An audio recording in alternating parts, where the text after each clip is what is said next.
Алматы облысы Іле ауданы номері 20 орта мектептің 10-шы А сынып оқушысы Ахан Жанер.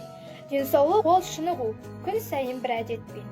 Денсаулық ол тынығу, айғай шу мен әлектен. Болсанда әлі қаршадай, ойлау үшін шаршамай. Оқу үшін мектепке, ашу үшін тәбетті. Құру үшін сенсаулық, керек жақсы денсаулық. Оспанова Жасмин, 10-шы А сынып оқушысы. Күркіл деген көкжөтел, жасыңнан шексең темекі, түбіңе сенің сол жетер. Төтелмен ұстап өкпені, никотин уын төккені, жүректің ұстап талмасы, мишықтың құрғап кеткені. Салауатты өмір сүреміз, темекіні шекпейміз. 10-шы А сынып оқушысы Абдукаримова Азиза.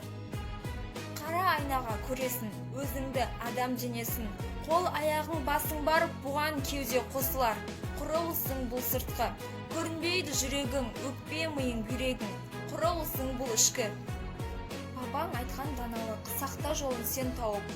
Осы шақтан балалық, болар барлық мүшең сау.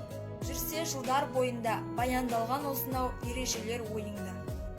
10-шы А сынып Шекербек Назгүл. Адам бөлісіп уайымды. Болашақта болыңдар дайым үлгі. Бір-біріңе болыңдар мейірімді, бір-біріңе болыңдар қайырымды. Дет шалмасын, ешқашан өр шалмасын.